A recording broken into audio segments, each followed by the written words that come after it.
Hey everybody! I wanted to show you guys how easy this recipe is to make. My son Oliver, who's 11 and a half, is going to make a cheesy bean bake. It tastes like the best part of the lasagna. So what we're going to do is have Oliver add a generous glug of olive oil, probably about a quarter cup. So go ahead and pour, Oliver. And you can already see we have the pan heating up. Go a little bit more, bud. The pan's been warming up. And you can see the oil starting to shimmer in the pan. So now Oliver's going to add 3 thinly sliced cloves of garlic right into the pan. It's going to sizzle. That's what we're looking for. Good. I'll take the cup. We can turn the heat down now because I'm starting to see some smoke coming off of it. We're using some really nice extra virgin olive oil, so it has a tendency to smoke. So now Oliver's going to stir it up so that all the garlic gets nice and brown and golden. And while he's stirring, I'll talk about the rest of the ingredients because it is a really easy recipe. It moves really fast. So what we have here is 3 tablespoons of tomato paste. We have 2 cans of chickpeas. For a larger family, you could certainly use 3 cans. We normally use 3 cans. If you don't have chickpeas, you can use pretty much any bean that you do have. The recipe originally called for white beans, cannellini beans, and chickpeas, so use whatever you have. I'm sure this would work with any kind of bean, regardless of what color it is. Then we have dried oregano, dried basil, and red pepper flakes. We have shredded mozzarella cheese. We have some shredded parmesan cheese over here. And then we have 2/3 of a cup of boiling water, and we'll see where that goes in a second. All right, so our garlic has been toasting here, and we don't want to take it too dark because we're going to add our tomato paste right into this oil now. So Oliver's going to grab the tomato paste, pop it right in the pan. There you go, just good. All right, and it's going to start to sizzle, and that's what we want. So you're going to try to get the tomato paste, you're going to mush it. So smush it all around the pan. There you go. And break it up into pieces. And that's what we're looking for, about 30 seconds. We want to heat the tomato paste through. You can get pretty aggressive at this point, knocking the tomato paste off the spoon if it's sticking, like it is right there.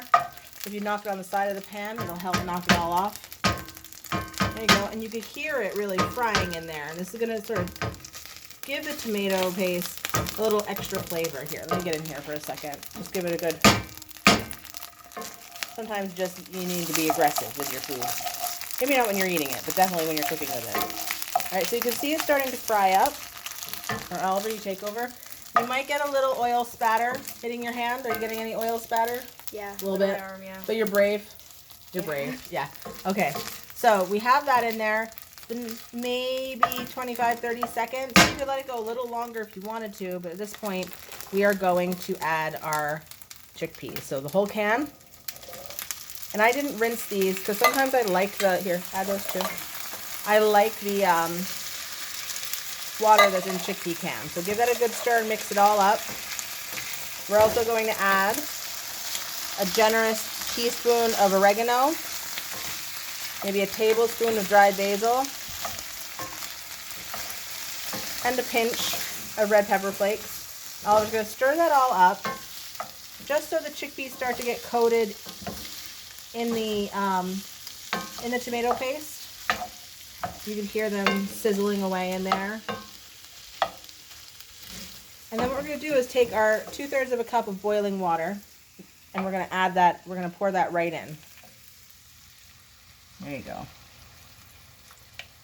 And now we'll stir it up. We're also going to add a little salt now, maybe half a teaspoon. Now that'll dissolve into our water.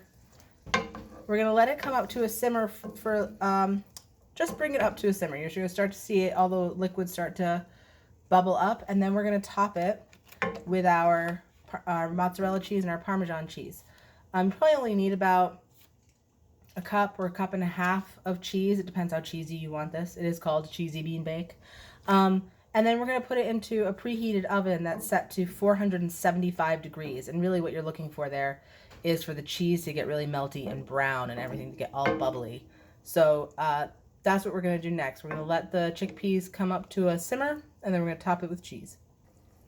All right, so it looks like our chickpeas are just starting to simmer. So now Oliver is going to put almost a full bag of the mozzarella cheese on top of our beans here. Trying not to get any on the stove, right? All right. And we can, even at this point, turn the heat off. We want to reserve some of that liquid so there's some sauce left by the time it's done baking. Nice even layer, big handfuls, spread it out, and then he'll put probably a 1/4 cup of our shredded Parmesan cheese on top. What do you think, Oliver? Do you think that's enough cheese? I think that's enough cheese. You think that's enough cheese? Yeah. Okay. All right, good. And then just do a generous handful of our Parmesan cheese right on top. Good. You want to do a crack of black pepper on top? Mm-hmm.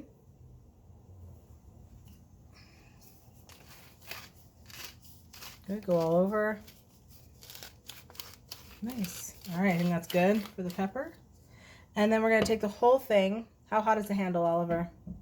Pretty hot. Pretty hot. So we're going to get a kitchen towel. When you're using something like a cast iron skillet, the handle always gets hot when you cook in it. So make sure you are protecting your hands and using an oven glove or a kitchen towel. All right, so he's got it. I'm going to help him open the oven because this is a very heavy pan. Ready? All right, and he's going to see all of that golden brown cheese, and it's all starting to get bubbly around the sides. If we go in there, you can see all that melty, cheesy goodness. And this is really nice with a side salad or some steamed green beans and some nice crusty bread. If you serve it with bread, it's a complete protein because you got beans and grain. So it would be a complete vegetarian protein. Really fast, really easy, done in about 20 minutes, start to finish. I think you guys can handle this one. If Oliver could do it, you guys can do it.